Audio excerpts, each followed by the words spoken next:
Good morning student. আমি তোমাদের অরুণ sir, স্পন্দন কলেজ অফ এডুকেশনের ফিজিক্স ডিপার্টমেন্টের একজন অ্যাসিস্ট্যান্ট প্রফেসর। আজ ডিএলএড সেকেন্ড ইয়ারের সিসি 04-এ ইউনিট 5-এ তোমরা ইউনিট 5-এর আগে কয়েকটা ভিডিও দেখেছো অবশ্যই, যে তোমরা আগে দেখেছো যে ল্যাঙ্গুয়েজ কন্টেক্সচুয়ালাইজেশন বা কন্টেক্সচুয়াল কারিকুলাম যেটা ছিল তার উপর শিক্ষানীতি, অর্থাৎ শিক্ষানীতি সম্বন্ধিত পাঠ্যক্রমে ভাষা, সামাজিক মর্যাদা, পরিচয়, এই যে ব্যাপারগুলো তোমরা কিন্তু এগুলো কীভাবে শিক্ষাকে প্রভাবিত করে আগের ভিডিওতে তোমরা দেখেছো। এটি ছিল বলতো ল্যাঙ্গুয়েজ কন্টেক্সচুয়াল কারিকুলাম এবং আইডেন্টিটি। আগের ভিডিওতে তোমরা এগুলো পেয়েছো। আজকে তোমরা পাবে যেটা হচ্ছে ভিডিওতে, এটা হচ্ছে equity and human rights. Equity এবং হিউম্যান রাইটসের উপর কিন্তু আছে তোমাদের সিলেবাসে। ইকুইটিকে জানতে গেলে প্রথমেই জানতে হবে কিন্তু ইকুয়ালিটি, অর্থাৎ ইকুইটি হলো সাম্যতা আর ইকুয়ালিটি হলো সমতা। আর হিউম্যান রাইটস তোমরা জানো নিশ্চয়ই, কোথায় কোথায় আমরা এই কথাটা বলেই থাকি, হিউম্যান রাইটস বা মানবাধিকার। তাহলে এই তিনটে টপিক নিয়ে কিন্তু আজকের ভিডিও। তো প্রথমে একটু আলোচনা করে দিই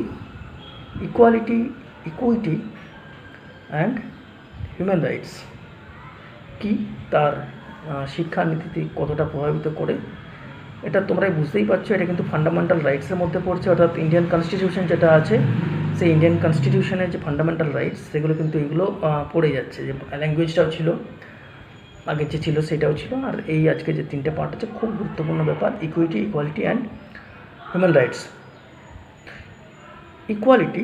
ইকুয়ালিটি হলো সমতা, অর্থাৎ সবাইকে সমানভাবেই সুযোগ সুবিধা করে দেওয়া। ধরো এই যে এই অবস্থায় তোমরা দেখতেই পাচ্ছ, তোমরা বাড়িতে বসে আছো, একটা মহামারীর কবলে সবাই আমরা পড়েছি, গোটা বিশ্ব।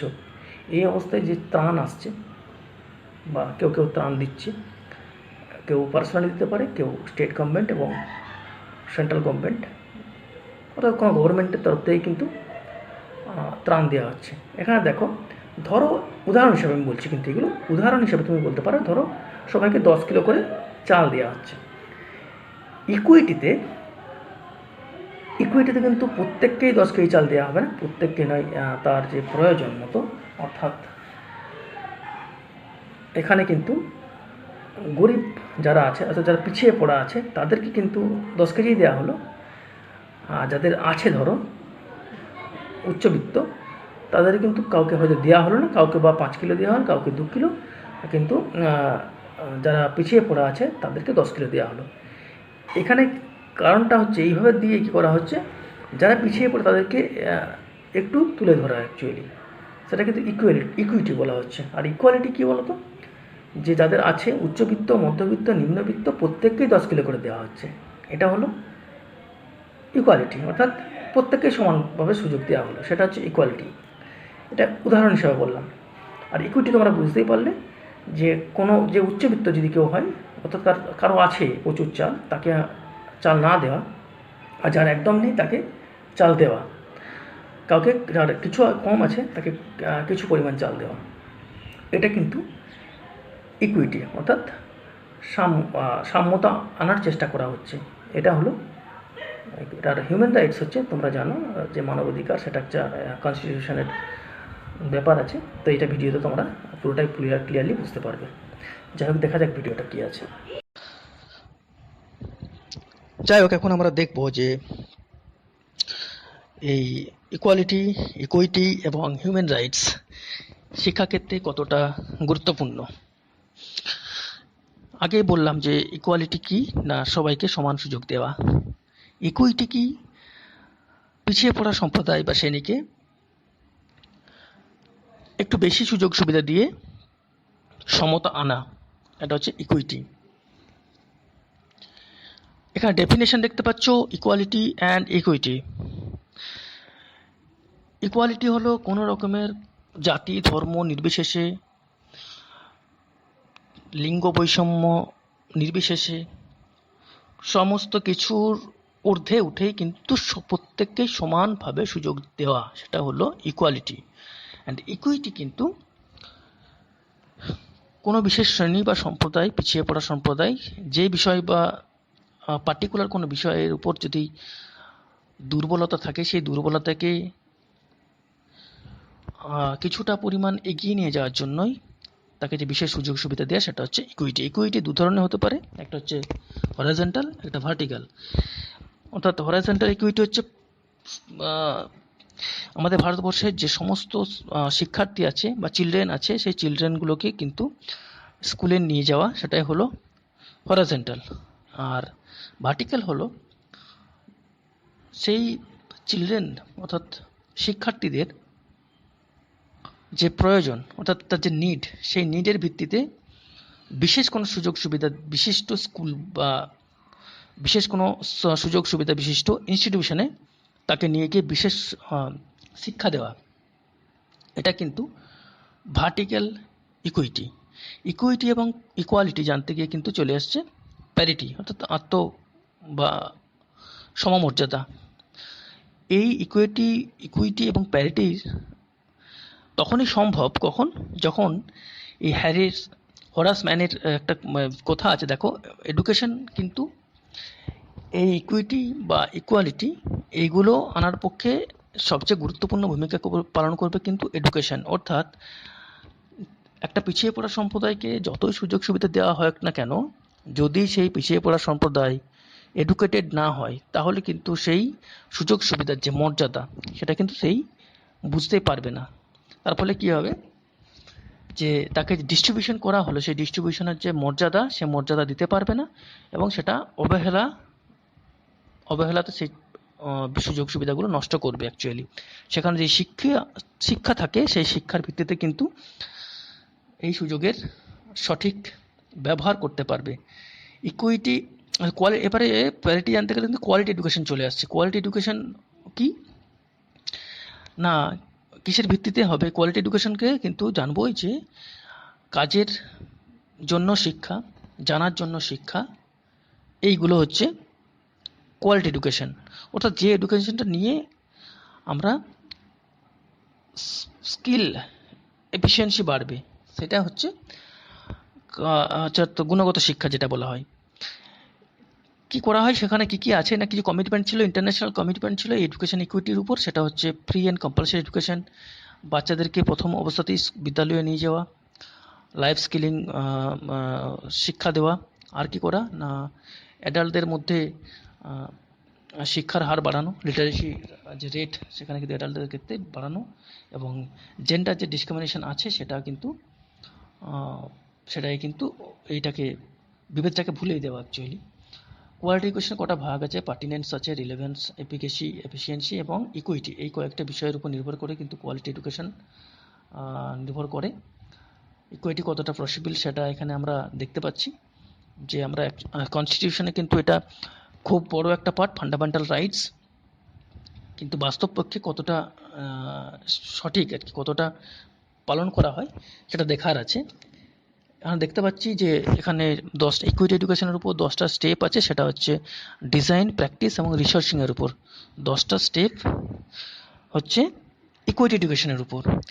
আর এখানে দেখছি যে লাইফ স্কিল আছে, self awareness, effective communication, problem solving, critical thinking, creative thinking, design making, efficacy, empathy এবং ইন্টারপার্সোনাল রিলেশনশিপ, ম্যানেজিং ইমোশনস, এগুলো কিন্তু নিয়েই এই ইকুইটি এডুকেশনটা গঠন করা হচ্ছে। যাই হোক, এবারে হিউম্যান রাইটস কথাটা তোমরা প্রথম থেকেই শুনে এসছো, যে মানবাধিকার। এই হিউম্যান রাইটস এটা সংবিধানের একটা গুরুত্বপূর্ণ অংশ। এই হিউম্যান রাইটস, সেটা আমরা ফান্ডামেন্টাল যে রাইটস, সেই ফান্ডামেন্টাল রাইটসের মধ্যেই কিন্তু এই হিউম্যান রাইটস পড়ছে। সেখানে হিউম্যান রাইটসের ডেফিনেশন কী আছে, জাস্টিস দুর্গা বাসুর একটা ডেফিনেশন আছে, যে মিনিমাল যে রাইটস আছে প্রত্যেকের জন্য, যে মিনিমাল রাইটস, এবং সেটা এগেইনস্ট দ্য স্টেট, এবং সেটা হতেও পারে সেন্ট্রাল, তার ভিত্তিতে যে মিনিমাল রাইটস সেগুলোকে অ্যাচিভ করাই হচ্ছে কিন্তু এই হিউম্যান রাইটস। এইগুলো কিভাবে শিক্ষার সাথে যুক্ত সেটাই দেখার আছে। অর্থাৎ পেডাগোগি সম্বন্ধিত পাঠ্যক্রম শিক্ষার্থীদের মৌলিক অধিকার সম্পর্কে ধারণা গঠন করে এবং সেই ধারণা বিশেষভাবে গঠন করতে সহায়তা করে। এবং এই হিউম্যান রাইটস কিন্তু ইউনিভার্সাল, এটা বিশেষ কোনো ব্যক্তি বা নির্ভর নয়, কোনো ব্যক্তি নির্ভরশীল নয়, এটা কিন্তু ইউনিভার্সাল, প্রত্যেকের জন্যই সমানভাবেই প্রযোজ্য। এই কন্টেক্সচুয়াল কারিকুলাম যার মধ্যেই কিন্তু শিক্ষক শিক্ষিকাগণ খুব সহজভাবেই মৌলিক অধিকার সম্পর্কীয় মূল্যবোধগুলিকে, যেমন এখানে মৌলিক অধিকার বলতে দেখো গণতন্ত্র, সাম্য, ধর্মনিরপেক্ষতা, সুবিচার, চিন্তার স্বাধীনতা, কর্তব্য প্রভৃতি যে মূল্যবোধগুলো আছে, মৌলিক অধিকারগুলো, সেইগুলোকে কিন্তু শিক্ষার বিভিন্ন স্তরে উন্নীত করা। তাহলে হিউম্যান রাইটসের কিছু নিশ্চয়ই অবজেক্টিভস আছে। অবজেক্টিভসগুলো এখানে তোমরা দেখতে পাচ্ছ এই স্ক্রিনে। এখানে তোমরা এক কাজ করতে পারো, এগুলো তোমরা পজ করে কিন্তু এই অবজেক্টিভসগুলো লিখতে পারো, প্রিন্সিপালস লিখতে পারো, কিংবা তোমরা এই ভিডিওর স্ক্রিনশটও নিয়ে তোমরা কিন্তু খাতাতে লিখে নিতে পারো। হিউম্যান রাইটস এডুকেশন সেগুলো কিন্তু স্পেশালি কিসের উপর ভিত্তি করে আছে? New subject, separate teacher manually and separate teacher কী করবে, যে স্টুডেন্টের উপর কিন্তু নির্ভর করেই এই হিউম্যান রাইটসের যে এডুকেশন সেটা প্রদত্ত হবে। হিউম্যান রাইটস জানতে গেলে কিন্তু কয়েকটা আমাদেরকে জানতে হবে, যে এই কনস্টিটিউশনের যে প্রভিশন আছে সেই প্রভিশনগুলোও জানতে হবে। এই প্রভিশনগুলো হিউম্যান রাইটস হচ্ছে একটা সেফগার্ড হিসেবে কাজ করছে। সেই প্রভিশনগুলো যেমন আমরা দেখতে পাচ্ছি যে আর্টিকেল 14 ইকুয়ালিটির যে আইন, আর্টিকেল 14, আর্টিকেল 15-এ আছে জাতি, ধর্ম, লিঙ্গ, জন্মস্থান ইত্যাদির ভিত্তিতে বিভেদ সম্পূর্ণ নিষিদ্ধ, এগুলো আর্টিকেল 15-এ আছে। আর্টিকেল 16-এ আছে equality of opportunity in employment, অর্থাৎ কর্মক্ষেত্রে সমতার সুযোগ দেওয়া। 16-এ আছে ইকুয়ালিটি অফ অপরচুনিটি, 16-তে বললাম যারা কর্মক্ষেত্রে এমপ্লয়মেন্টের ক্ষেত্রে কিন্তু সকলকে সমান সুযোগ দেওয়া। 17-তে আছে আনটাচেবিলিটি, অ্যাবলিশন অফ আনটাচেবিলিটি, অস্পৃশ্যতার উচ্ছেদ। আর 18-তে আছে এডুকেশন অফ টাইটেল। আমরা এখানে দেখতে পাচ্ছি article 27 freedom as to payment of tax for promotion of any particular religion. তো স্টেটের কি করবে না, কোনো পার্টিকুলার রিলিজনে কিন্তু ফ্রিডম আছে টু পেমেন্ট অফ ট্যাক্সেস। 28-এ আছে freedom to attend religious instruction in education institution. বুঝতেই পারছো তাহলে যে এই আর্টিকেলগুলো কিন্তু প্রত্যেকটাই হিউম্যান রাইটসের সঙ্গে কিন্তু যুক্ত। Cultural and educational rights article 29, অর্থাৎ প্রত্যেকের যে কালচার এবং তার যে এডুকেশন, অর্থাৎ রিলিজিয়াস যে পারস্পেক্টিভ, সেখানেও কিন্তু এই হিউম্যান রাইটস সমানভাবেই যুক্ত। Cultural rights of the individual as well if minorities, দেখো যদি মাইনরিটিসও হয় তাকেও কিন্তু যে তার কালচারাল রাইটস সেটা কিন্তু আর্টিকেল 29-এ খুব ভালোভাবেই বলা আছে, যে আর্টিকেল 29-এ এই কালচারাল মাইনরিটিস যে কালচারাল রাইট সেটা ওই কনস্টিটিউশনের আন্ডারেই আছে। 30-তে হচ্ছে right of minorities to establish and administer educational institution.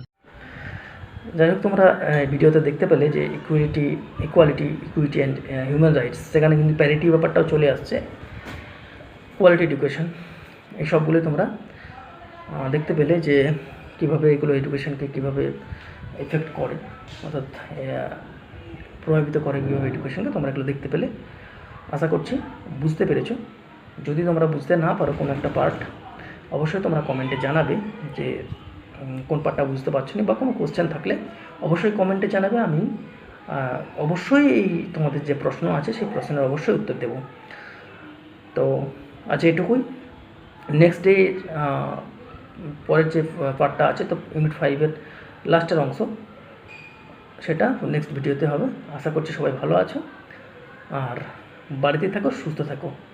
Okay.